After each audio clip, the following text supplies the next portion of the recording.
Okay, you guys, here we have a Husqvarna 6460. Really nice example of the Husqvarna 6000 series machines. All of these are all metal, have the capability to do different stitch patterns. Some of the later model 6000 series, like this one, can sew up to a 6mm stitch length, which is pretty awesome. A lot of them will only go up to 4. It also does up to a 4mm zigzag. This one has already been fully restored. Everything works great. I'm going to show you guys how to do all the basic adjustments.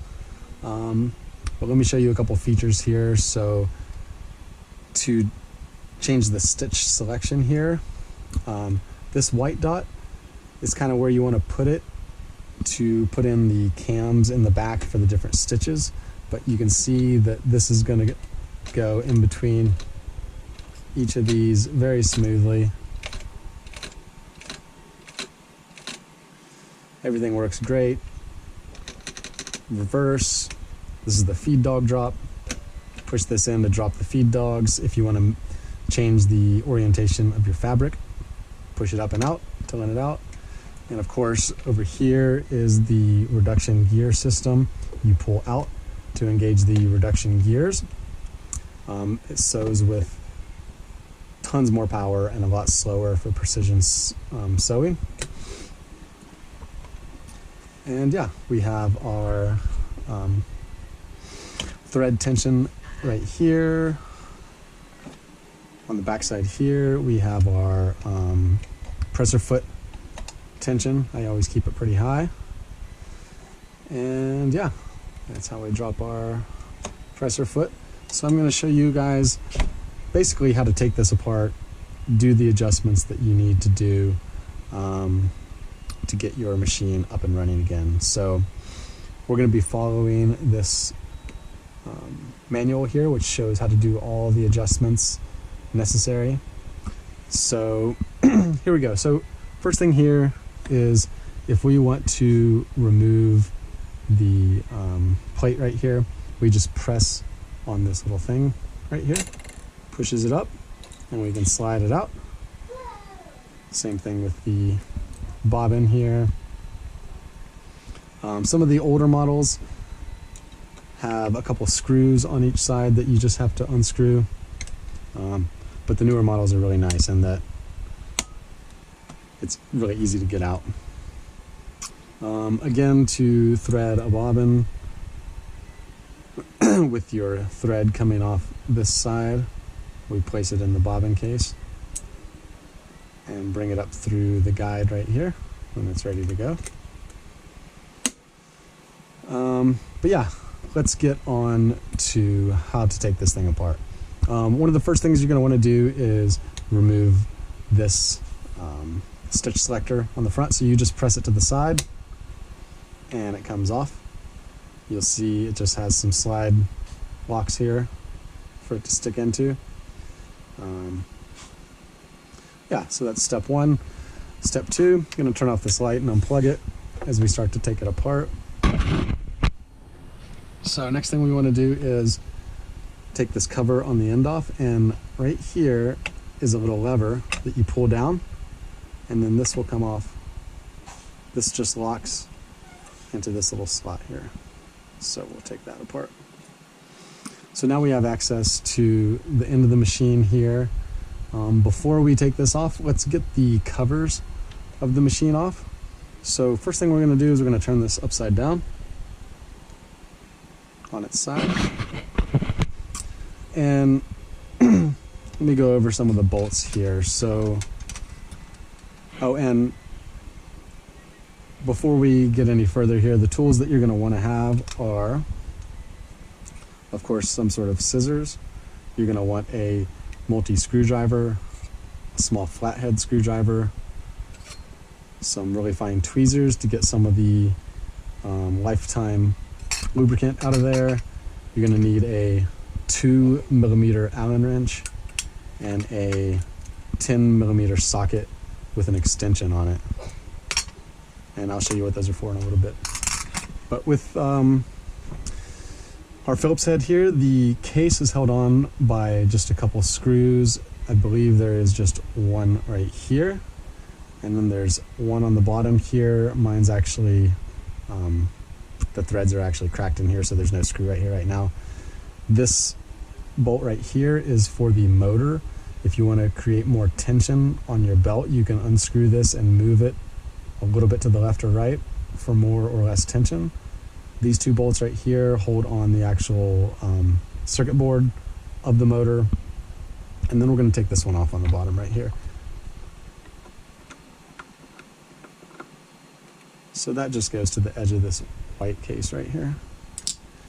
One thing, if you're going to be really restoring this, I always take off this plate right here so that you can spray a lot of penetrating lubricant on all the gears. You need somewhere for it to exit, and you'll probably want a towel underneath the machine while you do this. All right. So next screw is directly under the bobbin winding guide right here. It's another Phillips. It's kind of hard to see.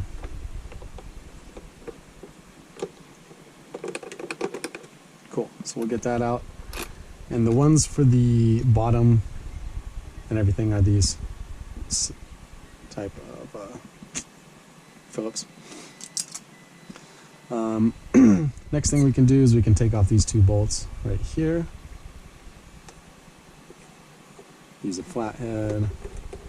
There's one. Take this one off. Really the only flaw with this machine is this back case that has some cracks. It's got some chips. It's been super glued back together. It's in pretty good shape. But now we can just slide this off. I do believe. There we go. Unless I forgot to take a bolt off, which it looks like I did.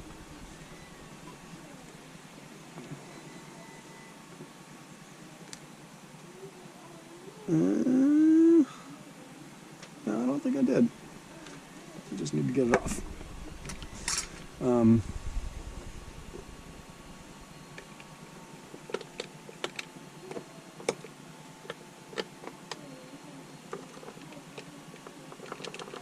I don't know why that's not coming off. It's really weird. That's probably why it's cracked.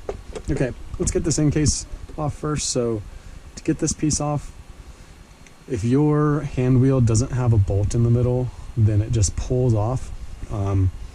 It just uses some, let me show you here, pull this off. Uses two of these retainers to keep it locked in. There's one bolt here.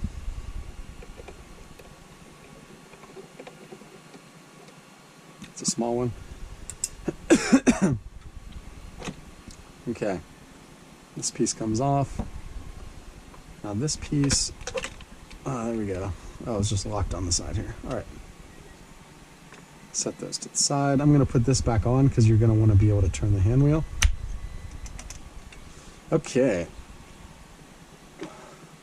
So now we can get our first look inside of the machine here.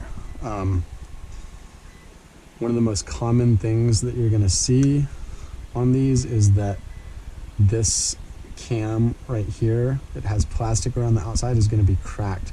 It's metal in the center, but the plastic usually cracks on some of the machines, and you really can't use the machine if that's cracked because the zigzag mechanism goes over these lobes here to create the zigzag and all the patterns. So you really need this. It's about $70 or $80 to replace.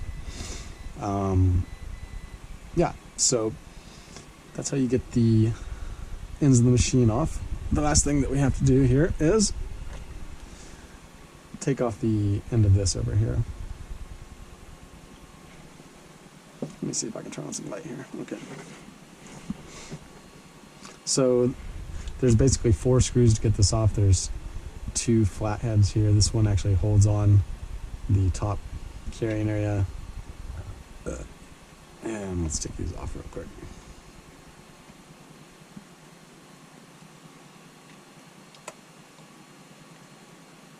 You'll need this to be able to do some of the adjustments for centering the needle. And that's basically it. But Unfortunately, you can't get to the pieces you need without taking this off. So when I take this last one off at the top here, I keep it handy because I put it back in so that I can still hold the machine by the handle. So all you have to do, there's a little piece holding it in right here, and we can just pull it out like this. This thing was hooking on top of this spring right here.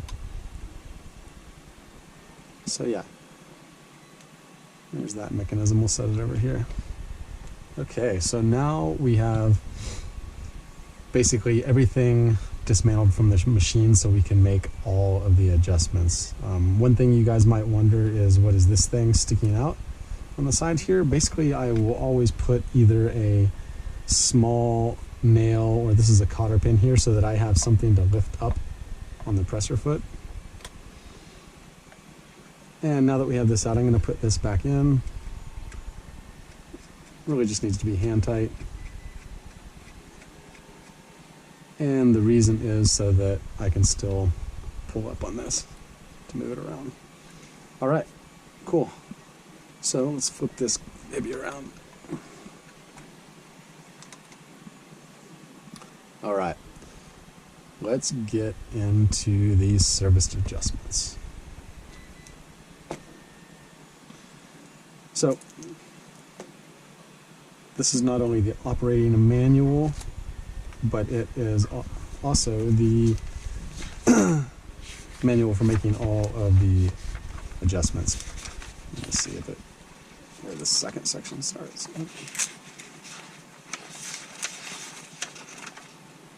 Oh, it's an awesome book. It goes through everything. Let's see where it starts. Yeah, so this is the technical service manual.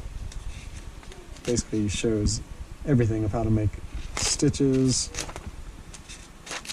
what's inside, how it's all connected, the reduction gearing system, which is amazing.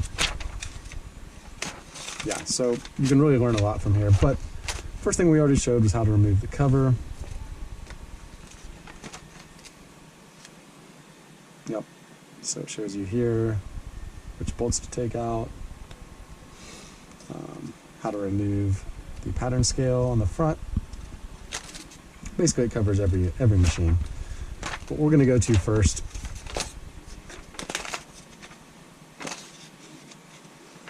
is shouldn't ever have to do anything with the main shafts inside, which are back in here.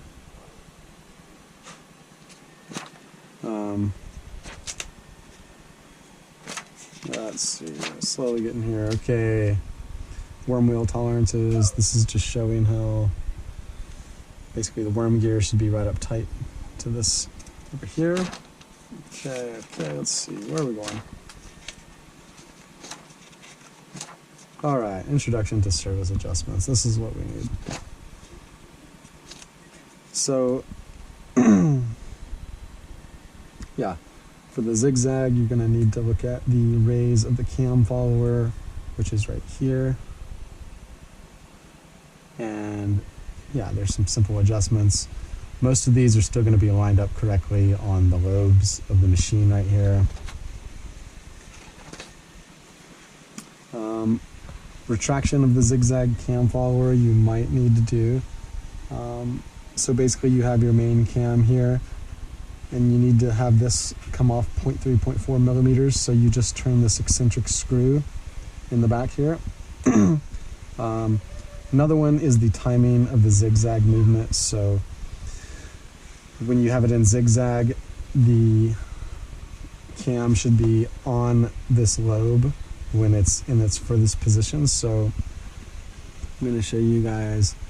I'm going to put it on a 4 zigzag, and you'll see this lever move, and this just engaged down here. So I'm going to turn the wheel. Oops, I can't put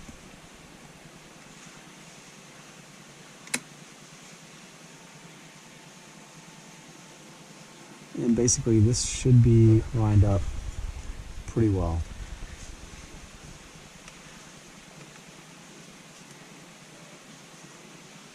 All right.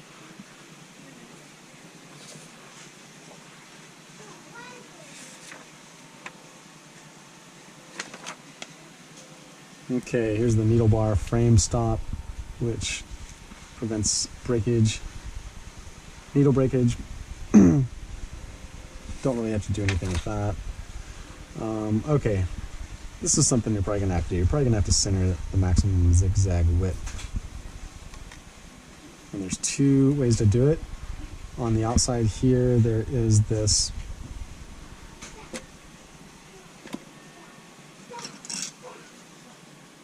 you'll see right here, we need an Allen wrench, so we just put it in this key and then turn this eccentric screw here and it'll move the needle left or right.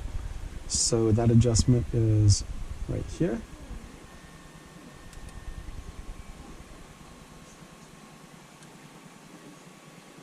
And you just loosen this up and you can turn this to get it centered. This also has an adjustment front to back.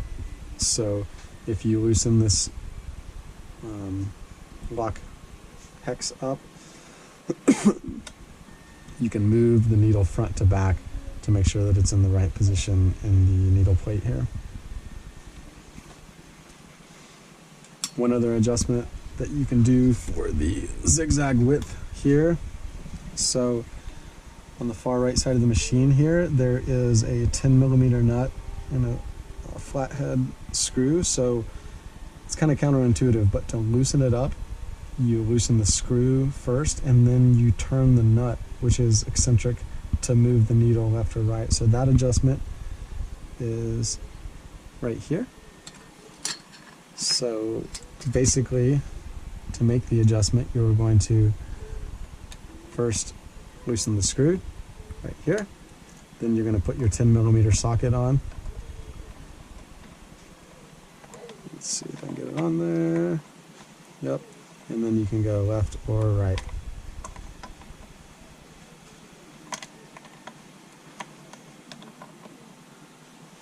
It's not.